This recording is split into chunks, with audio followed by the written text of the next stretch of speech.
바로 어제 새로운 주한미군 방위비 계약이 체결됐습니다. 2026년 이후 한국이 낼 주한미군 방위비 분담금을 정하는 한미 간 방위비 분담 특별협정이 미국 대선을 한 달여 앞둔 4일 전격 타결됐습니다. 도널드 트럼프 대통령의 당선 가능성 등 변수를 고려해 비교적 신속하게 협상이 마무리되었는데요. 그런데 뭔가 쌓은 기류가 흐르고 있습니다. 우선 2026년 분담금은 2025년 대비 88.3% 오른 1조 5,192억 원으로 정해졌으며 이후 연간 인상률은 추후 협상하기로 했습니다. 불과 6년 만에 50% 인상이라 이탐탁지 않은 부분이 있습니다. 그런데 여기에 심각한 변수가 발생했습니다. 새로운 방위비 합의에도 불구하고 도널드 트럼프 전 대통령이 이번 대선에서 승리해 재집권할 경우 이번에 타결된 SMA를 그대로 두지 않고 재협상할 것이라는 주장이 실제로 트럼프 측에서 나오고 있는 겁니다. 패트릭 크로닌 아시아 태평양 안보센터장은 이날 연합뉴스 서면 인터뷰에서 SMA 조기 갱신은 동맹의 안정을 위한 것이지만 정치적 혼란으로부터 동맹을 보호할 수 있는 트럼프 방어 장치는 없다면서 트럼프가 11월 대선에서 이기면 협정 정권을 재협상할 가능성이 매우 높다라고 말했습니다. 트럼프는 재임 중이었던 2019년 동맹국 등의 안보, 무임 승차론을 제기하면서 한국의 기존의 6배 수준인 50억 달러, 약 6조 7천억 원, 위 방위비 분담금을 요구했습니다.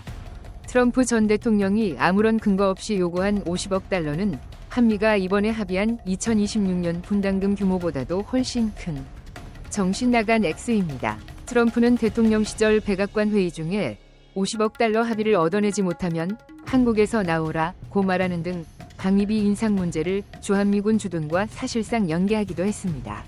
이와 관련해 미국 국방부가 백악관의 주한미군 감축과 관련한 옵션을 보고했다는 보도도 나온 바 있는데 한국에서는 트럼프의 이런 초간경 입장 때문에 골머리를 앓을 수밖에 없었습니다.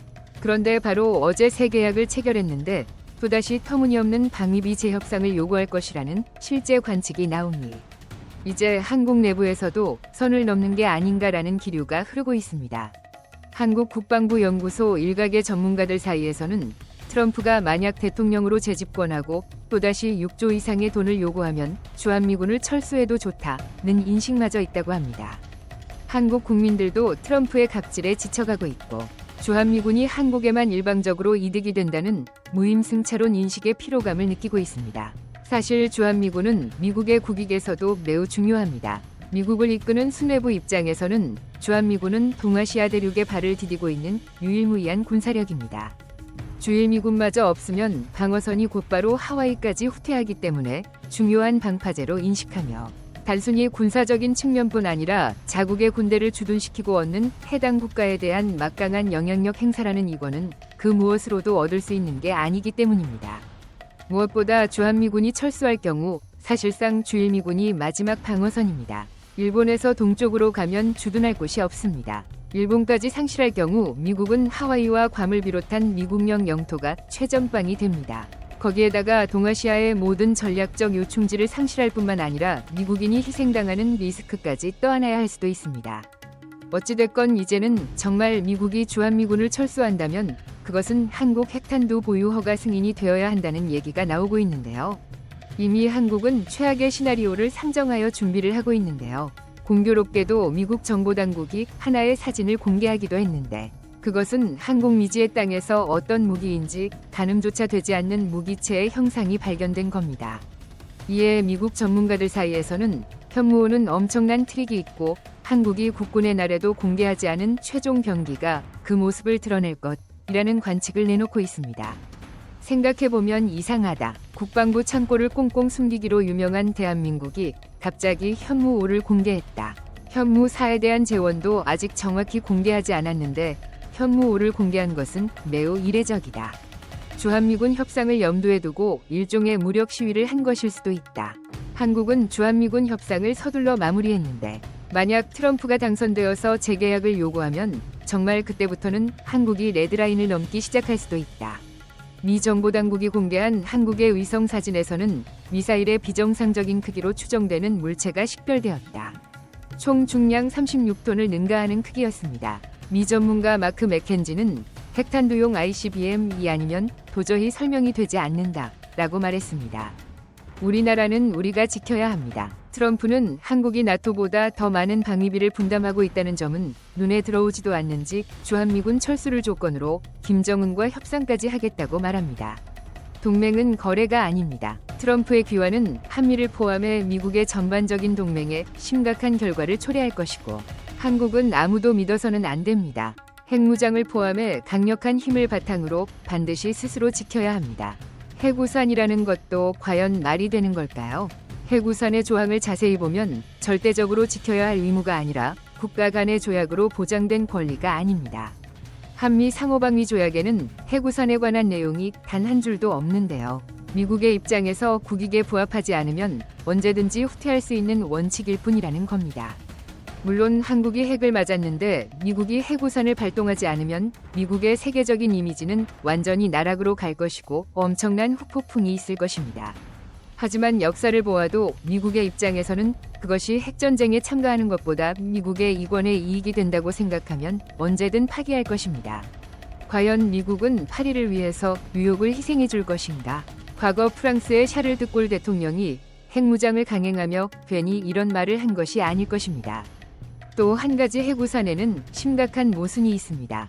핵우산은 통상 핵을 맞아야 발동이 되는 것인데 핵을 맞으면 무슨 소용이 있겠습니까? 즉 우산을 비가 오기 전에 펴지 못하고 폭풍우가 지나간 뒤에서야 편 형상이 되어버린다는 겁니다. 그렇다면 한국은 이미 심대한 피해를 입었을 것이고 설령 핵반격이 시행되더라도 역설적으로 핵우산은 이미 실패한 것이 됩니다. 보세요. 세상에 돈으로 살 수 없는 게 몇 가지 있죠. 그 중에 하나가 핵입니다. 그 전술핵 하나가 기껏해야 500억. 기껏해야 우리나라 1년 예산, 국방비 50조 넘습니다. 1000개를 살 수 있는데 돈으로 따지자면 돈으로 따질 수가 없는 거죠. 안 팔아요. 자, 그러면 공유란 게 있어요. 좋습니다. 미군 기지 같다. 그게 표적이 된다네요. 미국 사람 논리로 그러면 왜 나는 거기 다 갖다 놨나요?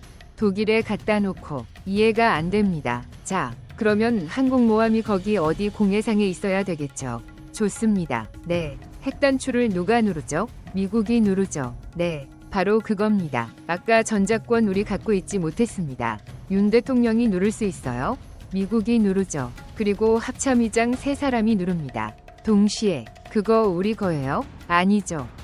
미국 거예요. 그러니까 핵은 다른 몇 가지 세상에 가질 수 없는 것처럼 우리가 가질 수가 없어요. 남의 거는 나눠 쓸 수가 없는 겁니다. 그래서 결국 뭐가 남죠? 우리 거를 개발하는 수밖에 없는 것이죠. 진짜 갖고 싶으면 우리가 개발해야 맞아요. 우리가 개발할 수밖에 없어요. 그리고 나머지 전부 소모적인 논쟁이 언어의 유희이고 지지를 높이기 위한 그런 적이 정쟁밖에 안 됩니다. 자, 그러면 핵을 아예 개발해서 우리가 가져버리자는 건 현실성 있습니까? 있죠. 제가 여기 김현정의 뉴스쇼에서 하면은요. 그 고백성사를 12번째 하게 되는 건데 할 수 있어요. 그래서 이제 저희가 6개월. 실전 배치는 2년 정도가 되는데 문제는 그러기 전에 나라가 불러야 하고 국민이 찾아야 돼요. 그런 어떤 시점이 있을 겁니다. 공론화가 되고 어떤 의견 수렴이 되고 그리고 스스로에게 질문을 던져야 됩니다. 자, 미국 뉴욕에 버섯구름이 오르는데 서울의 불바다를 구하기 위해서 미군이 항공모함 로널드 레이건을 급파할 것이니까. 자기 나라 본토에 버섯구름이 피어오르는데요. 그 질문에 답을 하면 되는데요. 그래서 제가 그 늘 하는 게 60년 전에 케네디 대통령이 파리 왔을 때 드골이 한 말이 있죠. 파리가 불타는데 뉴욕이 불타는데 파리를 구할 것이냐? 케네디가 답을 못했죠. 그래서 이번에 저는 애석하지만 바이든 대통령 왔을 때 윤 대통령이 그 말을 했어야 되는데 아마 안 했을지도 몰라요.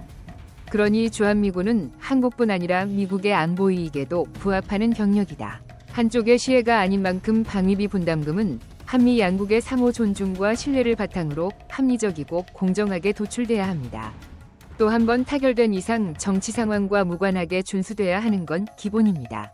동맹은 거래가 아니라는 걸 양국 모두가 잘 알아야 할 것입니다. 만약 그렇지 않다면 핵무장을 포함한 모든 무기 체계를 과시하여 절대 흔들 수 없는 나라라는 것을 똑똑히 보여줘야 할 것입니다. 끝까지 시청해주셔서 진심으로 감사드립니다. 구독과 좋아요 한 번씩은 영상 제작에 정말 큰 힘이 됩니다.